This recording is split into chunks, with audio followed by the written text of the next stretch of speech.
hope you're all doing well. Today we will have a new chapter. Chapter 8, Lesson 1. We have angle relationships, page 146. But before that lesson, in the last chapter, to remember, we studied about how to classify terms and unlike terms. Then we studied about how to translate word expressions to an equation. Then we studied about how to solve equation. Yes, addition equation, subtraction equation, multiplication equation, and division equation. Then we studied about how to use formula to solve. Okay, honey students? Honey students, in this lesson we will learn some new angles. گوڵەکانم لەم وانەیەدا فێری هەندێک لە گۆشەی تازە ئەبین، بەڵام پێش ئەوەی دەست بکەین بە ناسینی ئەو گۆشانە، من ئەو گۆشانی کە لە ساڵانی ڕابردوودا خوێندوومانە بیرت ئەهێنمەوە و ئەو زاراوانەی کە لەم وانەیەدا فێرە بین بریتین لەمانە، بەڵام پێش ئەوەی ئەم زاراوانەت پێ بناسێنم پێداچوونەوەی ئەنگڵ چۆن دروست بووە و هەروەها ئەو ئەنگڵانی کە لە ساڵانی ڕابردوودا خوێندومانە بیرت ئەهێنمەوە و پاشان vocabulary ئەم وانەیەشت پێ ئەڵم گوڵەکانم. ئێستا لەگەڵ من How to make and read angle. So two rays or more with the same endpoint form an angle. So angle that made up of two rays or more. Look at this figure. So this figure, yes, we have angle. So this side is one ray and this side is another ray. So when two rays are meet at one point, so we have angle. And this point is called vertex. Okay, honey students? گوڵەکانم ئەنگڵ لە ئەنجامی بێگەشتنی دوو ڕێی دروستە بێت و ئەم خاڵی کۆتاییە کە لە ئەنجامی بێگەشتنی ئەم دوو ڕێیە دروست بووە پێڵێن چی vertex و چۆن بتوانین ئەم ئەنگڵە بخوێنەوە. How to read this angle. سەری چیەکەین ئەو پیتانەی کە لەسەر فیگەرەکە هەیە و گوڵەکانم ئەمە لە چیا سوودی لێبینین لە ژیانی ڕۆژانەمانە، ئەوانەی زیاتر ئەندازیارن و لە بواری ئەندازیاری ئیشەکەن لە دروستکردنی بینا یاخود ئەوانەی لە بواری ماتماتیک و فیزیایان زیاتر ئەندازە بەکارەهێنن و ئەو بینایانی کە لە ڕوتی پێشکەوتنان و مۆدێلی تیا دروستەکەن هێن بە بەکارهێنانی ئەندازە سوود لە چێ بینن؟ جۆرەکانی ئەنگڵ و ئەها زۆربەی خانووەکان ئێستا چۆنن بە شێوازی مۆدێرن دروستەکرێت، سوچی تایە و مۆدێلیاتی تیاکرێت، کەواتە ئەنگڵ یاخود ئەو شێوانی کە هەمانە ئەندازیار ئەتوانێت سوودی لێ ببینێت و بەکاری هێنێتەوە یاخود لە دروستکردنی خەریتەی خانوو لە پێشا کە هەموو بینایەکیش خەریتەی خۆی هەیە چی بەکارێنن؟ ئەندازە. باشە گوڵی من لێرەیە چۆن بتوانم ئەم ئەنگڵە بخوێنمەوە. How to read it. So you can read by this side A angle A B C. Look at this paper. So how to read it? You can say A B C. ئەمە شێمای چیە؟ ئەنگڵ. لەکوێ دەیانیم؟ لە پیتی ناوڕاستە گوڵەکە ئەڵێ ئەنگڵ A B C و ئەمە بەم شێوەی خوێنمەوە لەسەرەوە بۆ خوارەوە. ئێستا توانم چۆنیش بخوێنمەوە دەخوارەوە بۆ سەرەوە C B A ئەنگڵ C B A و ئەشتوانیت تەنها پیتی ناوڕاست کە ڤێرتێکسەکەیە تەنها بڵێ ئەنگڵی چی؟ B. ئەمە شێوازی خوێندنەوەی چیە؟ ئەنگڵ کە لە ساڵانی ڕابردوودا خوێندوومانە بیرت ئەهێنمەوە، کەواتە چۆنە خوێندرێتەوە؟ ئەنگڵ ABC یاخود ئەنگڵی CBA. ئەمەی لێرە دروست بووە بریتە لە چی؟ ئەنگڵ. هەشتوانین بڵێ ئەنگڵ B، کەواتە ئەنگڵ لە ئەنجامی بێگەشتنی دوو ڕێیز or more کەواتە لە ئەنجام بێگەشتنی دوو تیشی گیان زیاتر چی دوورسە بێ؟ angle. Honey students, then we have review about some types of angles. Did you remember? Yes, we studied about the types of angle in the last year in grade 4, grade 5. Okay. گوڵەکانم لە ساڵانی پێشووتردا پۆلی 4 پۆلی 5 ئێمە فێری هەندێک لە جۆرەکانی ئەنگڵ بووین و پاشان نمونەمان لەسەر هێنایەوە. ئەگەر بێت و سێری ئەم جۆری ئەنگڵانە بکەیت لە دەوروبەری ئەو ژووری کە لێی دانیشتووی یاخود لە ماڵەکانمانە ئەتوانین چی بدۆزینەوە؟ هەرێکێک لەم ئەنگڵانە سێری کورسی بکەن، سێری مێز بکەن، سێری کەوانتەر، دیوارەکان و دەفتەرەکانتان، کتێبەکانتان. ئەگەر سێریم کتێبە بکەیت ئەمە چی دێ؟ right angle. ئەگەر سێریم پەیپەرەکەین بە هەمان شێوە چیمانێ؟ right angle. So square has 4 right angles. Did you remember? Okay. تۆش دەتوانیت بۆی باشتر بیرت بێتەوە وەرەقەیە یاخو سێری ئەو شتانی دەوروبەرکە بزانە لەم جۆرە ئەنگڵانی تایە با بیرت بهێنمەوە. So the first row, yes, we have right angle. The measure of right angle is 90 degree. بە گۆرانی ئەمانوت right angle is 90 degree. Okay, so these are, yes, good job, right angle. So the measure of right angle is 90 degree. کەواتە ئەمانەی کە لێرەیە لە ڕێزی یەکەمە هەمیان چی right angle. با ڕووی لە کوێش بێ لە لای ڕاست، ئەگەر ڕووی لە لای چەپیش بێت هەر right angle. ئەگەر ڕووی لە کوێ بێت لای ڕاست و بەرەو خوار هەرچی right angle. یعنی ئەگەر هاتوو ڕووەکەشی گۆڕید نابێت لێمان تێکچێت. کەواتە ڕێزی یەکەم هەمویان پێکهاتوون لە چی؟ right angle. The second row we have, good job, ناوی چی بوو؟ acute angle. So the measure of acute angle is less than 90 degree. Acute angle is less than 90 degree. بیرتانە بە گۆرانی ئەمانوت. So the second row, yes, we have acute angle. کەواتە ئەوانەی ڕێزی دووەم ئەگەر ڕووی لە لای ڕاستیش بێ و ڕووشی لە لای چەپیش بێ و بەرەو خوار بێ و بەرەو سەریش بێت ئەگەر مێژەرەکانیان واتە پێوانەکانیان لە 90 کەمتر بێت پێیان ئەڵێن چی؟ acute angle. و پاشان ڕێزی سێم the third row we have, yes, obtuse angle. So obtuse angle is greater than 90 degree. Is an obtuse angle is more than 90 degree. کەواتە ڕێزی سێم پێیان ئەڵێن چی؟ obtuse angle. بە هەمان شێو ئەویش ئەگەر هاتو ڕووەکەی گۆڕی بەڵام ئەگەر هاتو پێوانەکەی یاخود بڵێن مێژەرەکەی لە 90 گەورەتر بوو تا 179.999 هەرچیە yes obtuse angle. باشە گوڵی من. و ڕێزی چوارم پێمانەوە چی؟ straight angle. Straight angle هێڵێکی ڕاستەوە و پێوانەکەشی پێکهاتووە لە چەند؟ Did you remember? Yes, 180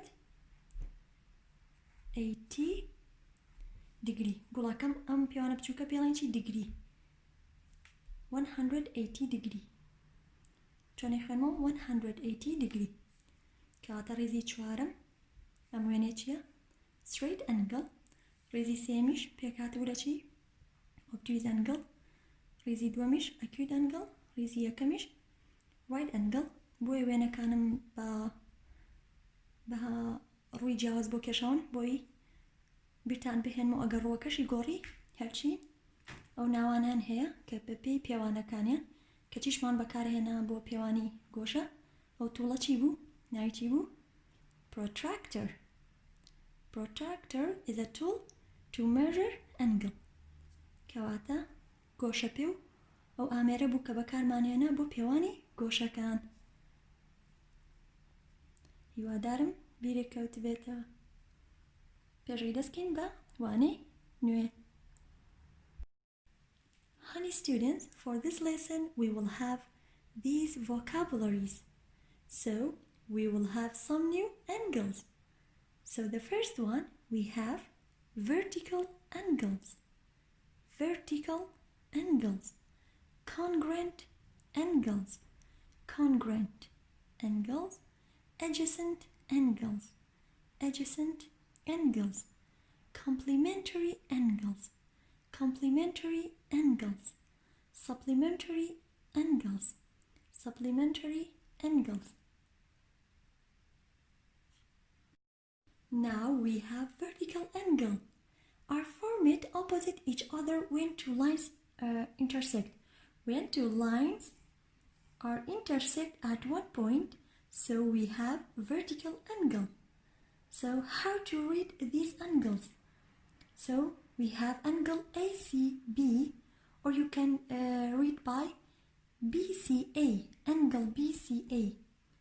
And we have angle DCE. And we have angle ACD. You can read by DCA. And we have angle BCE.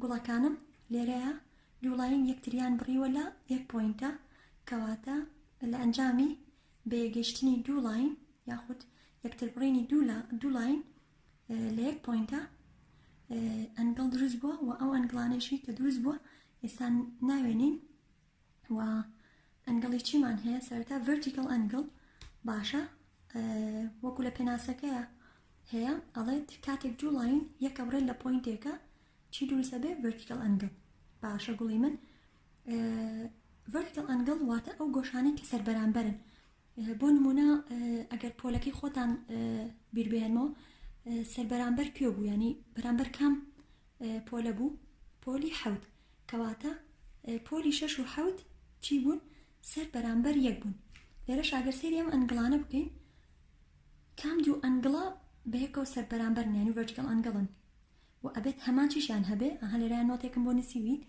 vertical angles have the same measure ئەو ئەنگڵانی کە vertical angle ئەبێت هەمان چیان هەبێت هەمان measure هەمان پێوانەیان هەبێت.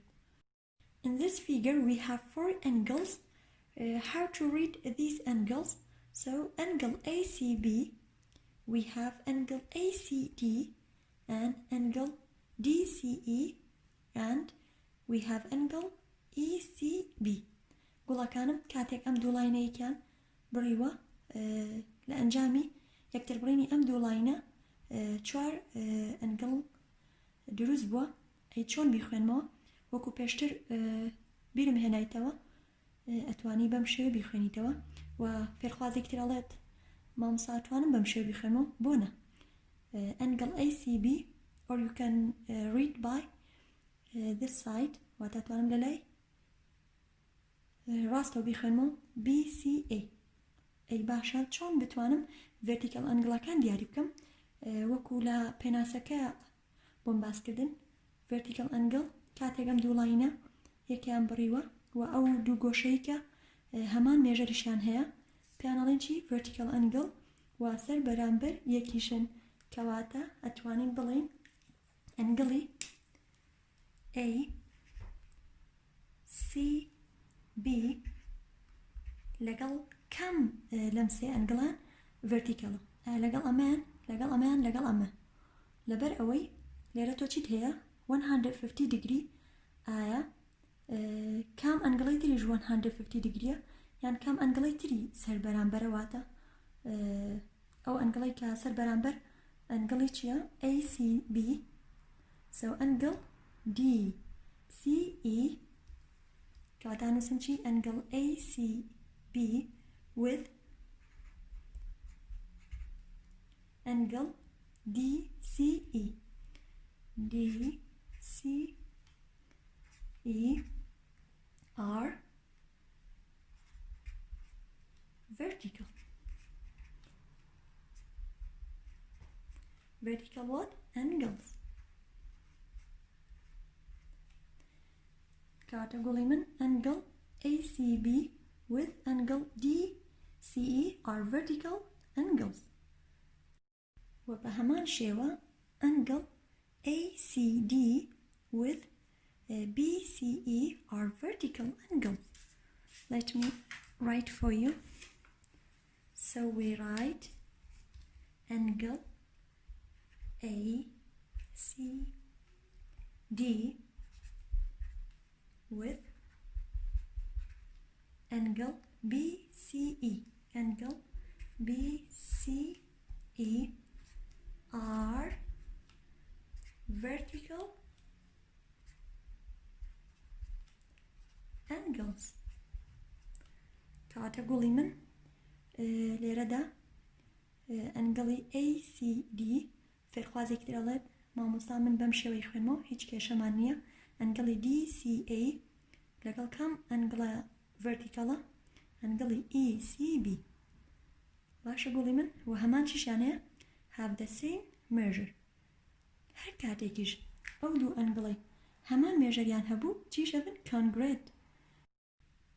كواتا قولي من انقلي ACB لقل انقلي DCE هم vertical وبهمان شيوة congruentation وانقلي ACD لقل انقلي BCE بهمان شيوة vertical وهروها congruentation. لبروي همان شيانه هردو قوشي يسر برامبر have the same measure هروها بهمان شيوة هم دو انقلش بيوانا كان شانا 150 degree and in this angle we have 150 degree. اگر بيريش به هم انقلان چيا obtuse because is greater than 90 degree. بهمان شيو امي اي ام دو انقلي كvertical شنو بهمان شيوة congruentation كواتا چيشن is less than 90 degree. Yes, acute angle. هريكي كان بجيا acute angle بلان بيكوا vertical وهروها congruentation. So friends, now we have adjacent angle. So adjacent angle are side by side and have a common vertex and ray. So in this figure we have some adjacent angles. So if we have a common ray between any two angles, so we have adjacent angle.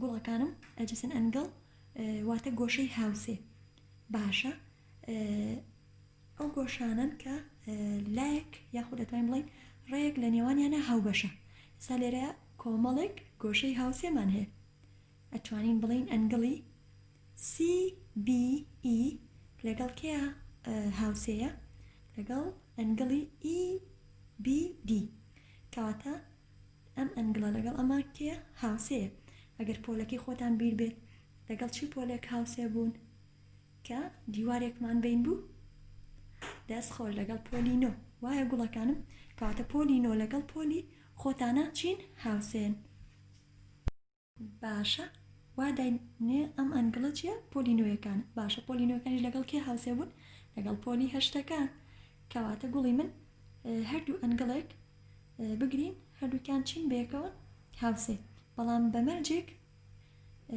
لایەکی هاوبەش هەبێ لە نێوانیانە ئێستا ماڵی خۆتان لەگەڵ ماڵەکەی ئەو دی و چین هاوسێن و دیوارێکیشتان بینەوە نیە کەواتە ئەنگڵی CBE لەگەڵ ئەنگڵی EBD are adjacent angles and angle EBD with angle DBA are adjacent angle DBA with angle ABC are adjacent. So there are more adjacent angles. Let me write some adjacent angles for you. So we have angle ABC, angle ABC لەگەڵ کام ئەنگڵەیە ABC لەگەڵ ئێرەش هاوسێ و هەروەها لەگەڵ ئەم ئەنگڵەشە گوڵی من ئەتوانین بڵین ئەنگڵی ABC لەگەڵ ئەنگڵی CBE are adjacent angles. So and angle CBE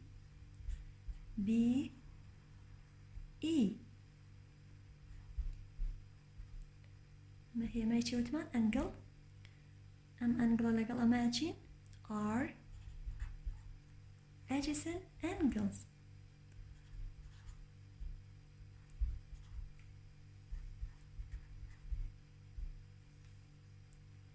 adjacent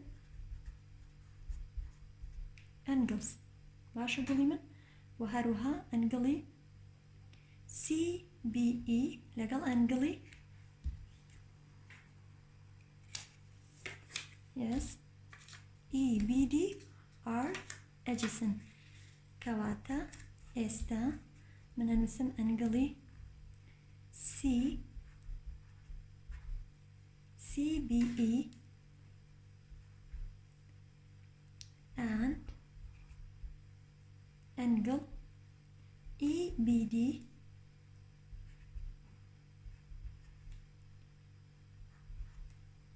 بە هەمان شێوە چین are adjacent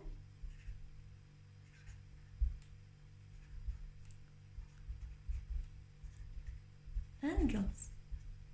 باشە گوڵی من و بە هەمان شێوە توانین بڵین ئەنگڵی EBD لەگەڵ ئەنگڵی DBA are adjacent angles.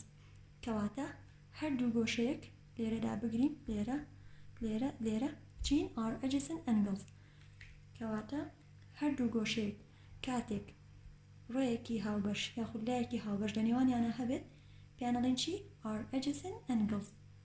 ئەم ئەنگڵە لەگەڵ ئەمە adjacentە بە هەمان شێوە ئەم ئەنگڵە لەگەڵ ئێرە چین adjacent ئەنگڵن لەبەرەوەی لایەکی هاوبەش هەیە لە نێوانیانە بە هەمان شێوە ئەم ئەنگڵی سەرەوە لەگەڵ ئێرە چی دەستخۆش are adjacent angles. Honey students, then we have complementary angles and supplementary angles. First we have complementary angles. So two angles are complementary if the sum of their measure is 90 degree. گوڵەکانم بە دوو گۆشە ئەوترێت complementary کاتێک بە کۆی هەردووکیان بکاتە 90 degree. سێری ئەم فیگەرەکەن ئەم ئەنگڵە لێرەدا گوڵەکەم چەند ئەنگڵمان هەیە we have two angles. So this angle is noun angle, but this one is unknown angle. How to find the unknown angle? چۆن بتوانم ئەم unknown angle بدۆزمەوە؟ باشە وتمان complementary angle کاتێک تۆ ئەنگڵێکت هەبێت و بە کۆی هەردووکیان بکاتە چەند 90 degree واتە complementary angle بریتیە لە right angle کە ماڵین is 90 degree کاتە چەنە؟ کاتەم ئەنگڵی لێرە هەمانە کە بە هەمووی واتە ئەمە ئێرە هەمووی بێ بکاتە چەند 90 degree. ڕاستە لێرە ڕێیەکی ترمان هەیە کە بۆتە هۆی دروستکردنی two angles بەڵام بە هەموویەوە چەنە 90 degree. How to find the unknown angle? ئەی باشە من چۆن بتوانم ئەم unknown angle بدۆزمەوە لە ڕێگەی ئەوەی کاتێک کە ئەڵێن بە هەردووکیان بکاتە چەند 90 degree. هێم گوڵی من ئەو گۆشەزانراوەی کە دراو بە من لەگەڵ ئەوەی کە من ئەزانم ئەبێ بە هەردووکیان بکاتە 90 و شێوەشی چۆنە شێوەی ئەم ئەنگڵە بە تاوەتی هەمووی ینی ئەمە لابین هەمووی چەنە 90 degree. کەواتە تۆ گوڵەکەم ئەنووسی چەند ئەو گۆشەزانراوەی کە دراو بە من 75 degree باشە پلەسی چی؟ پلەسی ئەو ئەنناون ئەنگڵە خۆت هێمایەکی بەرێ بۆ نمونە هێما بێت یان پی تێک بێت من ئەڵێم بە بی بێت باشە من بی ئەیەمێ واتەم ئەنگڵە ناوەنێم چی بی is equal to و بە هەردوو شێوە بێ بکاتە چەند 90 degree و وەکو پێشتر ئاماژەم کرد ئەبێ بە هەردوو کێو بکاتە چەند 90 degree is equal to 90 degree. کەواتە 75 degree plus ئەم ئەنناون ئەنگڵە کە بە پیتێک هێمام کرد ناومنە is equal to 90 واتە بە هەردووکیانە بێ بکاتە 90 degree. باشە ئەمە ئەم هاوکێشە وەک هاوکێشەی وایە لێرەیە هاوکێشەی چیم هەیە addition equation ئەتوانین چیم بۆ بەکاربێنی بۆی ئەنناون ئەنگڵەکە بدۆزمەوە inverse operation. باشە 90 چی لێکەی 90 ماینەسی چەنەکەی ئەو گۆشەزانراوە 75 لێرەیە 90 ماینەسی چیم کرد گۆشەزانراوەکە زين أكاتا چەند 0 minus 5 no أتوانين 0 minus 5 بكين نخير لبرشي دوري 0 is less than 5 توانين بشيوي vertically بومكين ألين شون 90 minus 75 0 minus 5 no 10 we need to break apart and 9 be 8 10 minus 5 5 and 8 minus 7 15 كاتا قولي من ليرة نسم چند 15 باشا اگر من ام 15 ليرة دانما 75 لقل 15 كاتا 90 بزاني 75 degree plus 15 degree is equal to 90 degree 5 plus 5 10 yes and we have regroup 1 1 plus 1 2 2 plus 7 9 yes so this side is equal to 90 degree 90 degree is equal to 90 degree كاتا قولي من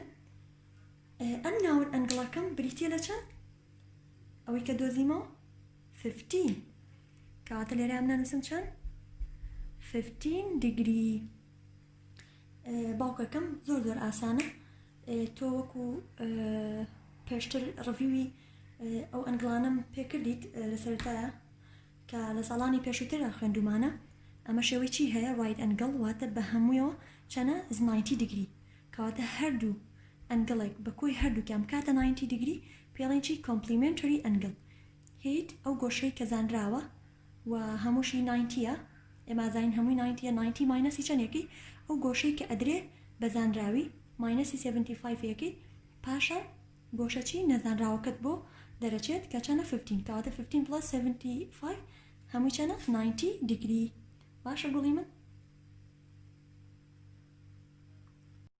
students then we have supplementary angles so two angles are supplementary if the sum of their measures is 180 degree look at this figure so we have two angles but this one is called straight angle I told you the measure of straight angle is 180 degree so supplementary angle is yes like a straight angle قولكم لێرەیە ئێمە straight angle مانەیە کە پێشتر بیرم هێنایتەوە مێژەری straight angle بریتی بوو لە چەند 180 degree باشە ئەم ڕێیە کە لێرەیە کێشاومە بۆتە هۆی دروستکردنی two angles لێرەیە ناون ئەنگڵێکم هەیە واتە گۆشەیەکی زانرا بەڵام لێرەیە چی دیار نییە yes ئەم ئەنگڵیان کاتە بە کۆی هەردووکیان کاتە چەند 180 degree باشە زۆر ئاسانم نمونەیە گوڵی من لێرەیە کەواتە هێم چی یەکەم ئەو گۆشەی کە زانراوە 80 degree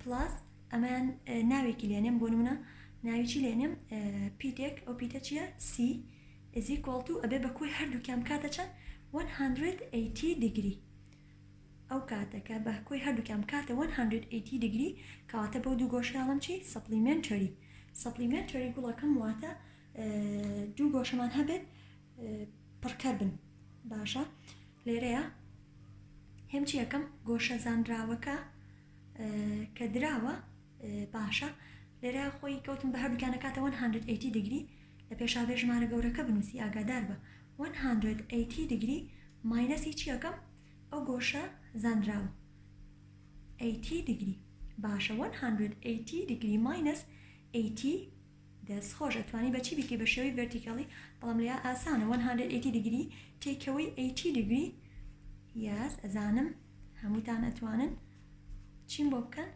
ئەم ماینەسە 0 0 and bring down 1 so the unknown angle is equal to 100 degree کەواتە گوڵی من ئەگەر هاتوو من 100 degree لەناو ئەم هاوکێشی سەرەوە دانێمەوە ئەکاتە 180 yes 80 degree plus 100 degree کەواتە ئەو گۆشە نەزانراوی کە ناوم لێنە چی یەکەم ریپلیسی سی یەکەم کە دۆزیمەتەوە کە چەنە 100 degree is equal to 180 degree ئەم لای هاوکێشەمە کاتە 180 degree بێگومان 0 plus 0 0 0 plus 8 8 and bring down the 1 so 180 is equal to 180 degree yes کەواتە گوڵی من لێرە من چیم کرد زۆر ئاسانە کاتێک شێوەی چیم هەبێت straight angle ئەبێ بە هەردووکەوە چەند بکات 180 degree پاشان پێیان ئەڵێن چی supplementary angles هێم 180 degree minus چی یەکەم ئەو گۆشە زانراوەی کە ئەدرێ بە من باشە 180 degree minus 80 is equal to 100 so unknown angle is equal to 100 degree کاتە گوڵی من unknown angleەکەم بریتی بوو لە چەند 100 ئایا بە هەردووکەوە کاتە 180 yes 100 degree plus 80 yes کاتە ئەمە بە هەموویەوە بێ بە چەند 180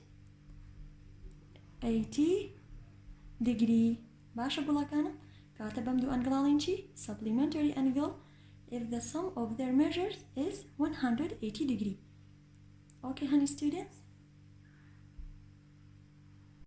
honey students page 166 you have some homework 3 4 7 8 10 and 15 گوڵەکانم page 166 کۆمەڵێک ئەرکی ماڵەوە دەبێت number 3 4 7 8 10 and 15 بە هیوان بتوانیت شیکاریان بکەیت ئەگەر هاتوو پرسیاریشت هەبێت بە چاوان وەڵامت ئێمەوە هیوام تەندروستێکی زۆر باشە بۆ هەمووتان کاتێکی شادتان هەبێت سپاس بۆ گوێگرتنتان